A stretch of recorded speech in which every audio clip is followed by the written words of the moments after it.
Hello, it's Colette, and in this episode today, it will be me talking about Ayurvedic healing herbs. In particular, I'm going to discuss Ashwaghandha, Shatavari, Fenugreek, and Triphala.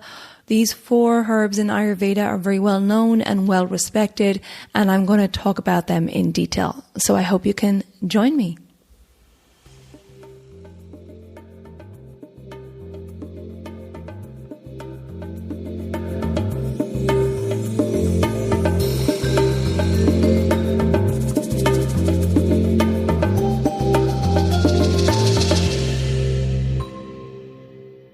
Hello and welcome to Elements of Ayurveda, Empowering Wisdom of Life. I'm your host Colette, and in this podcast I hope to empower you to take charge of your own health by sharing the holistic teachings of Ayurveda, the ancient healing tradition from India. We will also discuss topics like health and wellness, nutrition, yoga, fitness, meditation, breath work, and much more, as well as interviewing lots of inspiring people along the way. My humble wish is to help you to connect to your true nature, to Mother Nature, and to each other. If you like the content, be sure to subscribe to the show, and the new episodes will automatically download for you to enjoy. If you're new to Ayurveda, I recommend you listen to the first couple of episodes where I do an introduction to Ayurveda and the mind-body types. I've also set up a Facebook group for us to connect and to support each other, and I'd love for you to join me over at Elements of Ayurveda podcast group. And now here's the show. Just one more thing before we start this show, I want to remind you of my upcoming Ayurveda and Yoga retreat, which is happening on the French Riviera. It's in a village called Villefranche-sur-Mer, which is nestled between Nice, which has the international airport, and Monaco. So it's right on the Côte d'Azur, this really special village where for 3 days we're going to meet October 11th to the 13th, and we're going to do Ayurvedic talks and workshops and yoga and meditation and breath work, have lots of fun, and of course enjoy the area as well. So if you're interested, please click on the link in the show notes or just visit my website elementshealingandwellbeing.com, and I hope to see you here in person in October. Okay, now let's get on with the show. Hello. So I am really looking forward to delving deep into these 4 healing herbs from Ayurveda: Ashwagandha, Shatavari, Fenugreek, and Triphala. Now, these 4 are commonly used in Ayurvedic medicine and really well respected. And I'm going to share with you some information today. And this information, of course, is for your awareness. I'm not promoting that you take these herbs. And in fact, I highly, highly recommend that before you take any herbs, that you seek advice from your practitioner. Really important to do that, and especially if you're already taking other medications, because these herbs, even though they're natural, they may have some effect on some medications that you're already taking. So always get advice before starting anything new in regards to your health and wellness. And, you know, there is that saying, how's it go? What is one person's medicine may be another person's poison. So please seek advice before implementing anything new into your health and wellness regime. So this information today is not promoting any of these herbs. It's just for your awareness. And this is wonderful natural medicine given to us by nature. So I love to share this information with you. And on that note, let's get started. So we're going to start with Ashwagandha. And this is a very well-known herb in Ayurvedic medicine. And it's also known as Indian winter cherry or Indian ginseng. Now, the fact that it's called Indian ginseng gives you a clue to its rejuvenating qualities, or this rasayana qualities. Ashwagandha is a native shrub to India, and the root and the leaves are used to make a powder. Now, let's discuss the energetics of ashwagandha. Well, the rasa, or the taste, is bitter, astringent, and sweet. The virya, or the energy, is warming and drying, so that's the effect it has in the body. And then the vipak, or the post-digestive effect, is sweet. And the effect on the doshas, well, it's pacifying for vata and kapha, but it can be aggravating for pitta because it has this warming effect on the body. So some of the benefits of ashwagandha, well, it's considered an adaptogen, meaning that it promotes a balance in many different systems of the body. It is also considered a nootropic herb, meaning that it supports cognitive health and it improves memory. Now, it is the most well known for being a nervine in that it calms and soothes the nervous system, and it's really wonderful for anxiety and enhancing the body's ability to handle stress, and really wonderful for any stress-induced diseases in the body or the mind.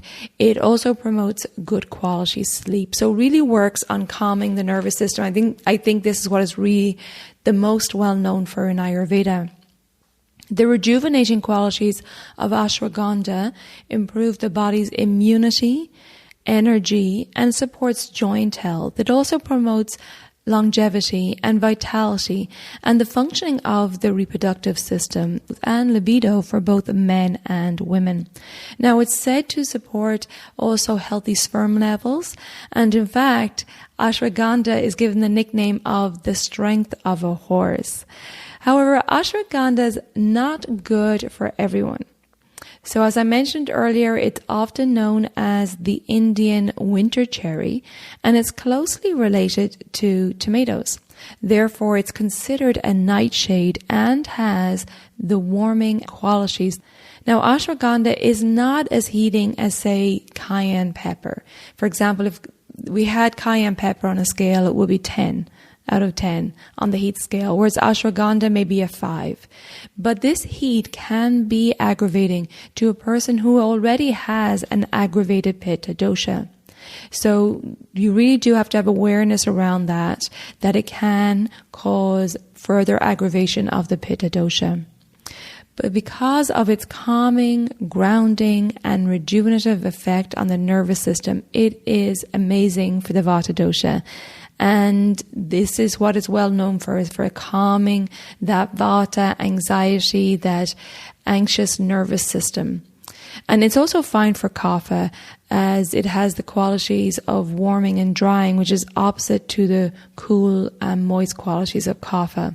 However, it's most commonly used, as I said, to pacify the vata dosha.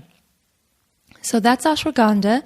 I think it's good to know the effects on the body. Lots of these herbs now are readily available, but again, it's really good to understand the effects that it has. There's no one size fits all. You really need to understand your constitution, understand your signs of imbalance before you start taking any of these supplements, because if you have aggravated pitta and you decide to take ashwagandha, it could further aggravate your pitta. So I hope I made that clear, to really check in before you start taking these herbs. Okay, moving on now, we're going to discuss Shatavari. Now, I have been talking about Shatavari in a lot of the recent episodes, and in particular in my 3-part episode series with Vidya Meenakshi Gupta, where we were talking about pregnancy and preconception and postpartum. We talked a lot about Shatavari because it's really well known in Ayurveda as a reproductive tonic. Now, if ashwagandha is said to give you the strength of a horse, well, Shatavari has earned the nickname of 100 husbands, as it enhances the reproductive system and stamina in women. So there you go. It's the women's equivalent of ashwagandha. However, both the men and women will benefit from Shatavari. Now, Shatavari is the root of the asparagus plant, and it grows in the tropical areas of India, Asia, and Africa. It's a thorny shrub, and it really grows very high, like 1 to 2 meters. So what are the energetics of Shatavari? Well, the rasa or taste is bitter and sweet. The virya or the energy is cooling, nourishing, and moistening. And the vipak or post-digestive effect is sweet. The effect on the doshas is that it's pacifying for pitta and vata. Now, Shatavari is both cooling and moistening, so it will increase kapha, only slightly, but it's, if you have aggravated kapha already, it will further aggravate that kapha dosha. So as I mentioned earlier, it's a wonderful tonic for women and in all stages of life. During the menstrual cycle, it relieves cramps and spasms. It supports fertility and strengthens the uterus. Also, it supports lactation and promotes the production of breast milk. And Shatavari also supports women during menopause. So you can see it really does support women in all stages of life. And this is one that women should be very familiar with. Shatavari is a great source of phytochemicals that promote good health and has antioxidant properties helping prevent free radical cell damage. Now, it's also great for any inflammatory conditions as it has cooling qualities that pacify pitta. With these pitta pacifying qualities, say that 10 times fast, it also soothes excess menopausal hot flashes, heated emotions during PMS, heartburn, indigestion, and diarrhea, all those signs of excess heat in the system. So really good for calming pitta. It's considered a rasayana for its rejuvenative properties, and it also boosts immunity and vitality. So like I said earlier, it's great for pacifying vata and pitta. However, it can mildly increase kapha. It can be taken in powder form or by tablet or liquid. If it's in powder form, you can take it with a little water or with a little ghee or honey. So Shatavari is really beneficial for women, and in particular for pacifying pitta as well. So if you're a woman with a lot of pitta and you're entering into the end of the pitta stage of life, going into perimenopause, menopause, definitely one to look into and to ask your practitioner about. Okay, let's now move on to the next one, which is fenugreek. Now, fenugreek, I think most of us are familiar with the name, but it's not a spice that you may commonly have in your spice cabinet, at least in the West. It's very commonly used in Asia. And a lot of times it will appear in the spice blend of garam masala. So maybe you might be familiar with it there. It's a plant, and the plant itself has like 3 oblong leaves on each stem. And it's actually a member of the soy family. And it's been used in Ayurvedic medicine for thousands of years. It not only is it used as a spice and as a medicine in Ayurveda, but it's also used in teas and soaps and cosmetics because it's really great for the skin and the hair. Now, the rasa or taste is pungent, bitter, astringent, and sweet. And I want to note here that it's really unusual to have a pungent and bitter taste together in a herb. Usually the bitter taste is more cooling and good for pitta. However, in this case, this bitter is warming. The virya or energy is heating, and the post-digestive effect or vipak is pungent. So the effect on the doshas, it's pacifying for kapha and vata. However, it may increase pitta. So as you can see, it's a warming spice that helps to stoke the digestive fire and really helping kapha to eliminate the cold and damp, moist qualities.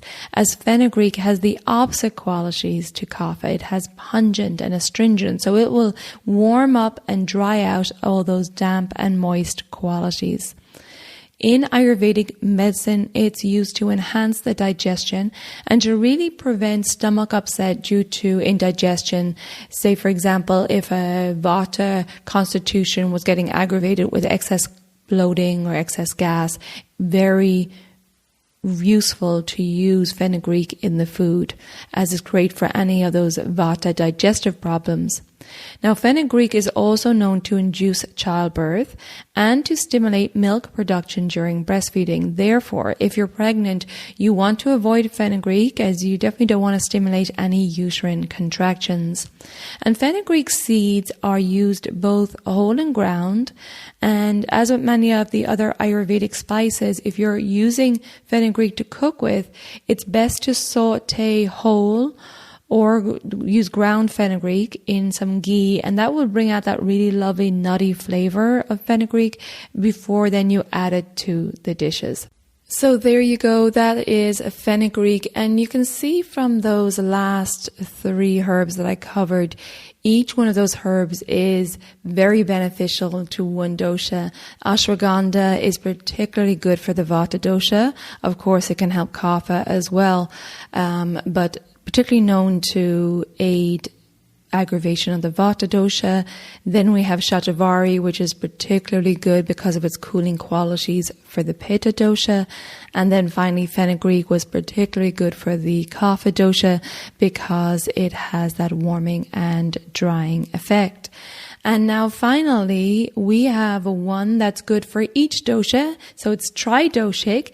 And this is a very special herb in Ayurveda called Triphala. And I'm sure you've all heard of this. Triphala is spelled Triphala. And it means 3 fruits. And it's made up of amla, bibataki, and haritaki. So I'm going to break those 3 fruits down first before we go forward talking about Triphala.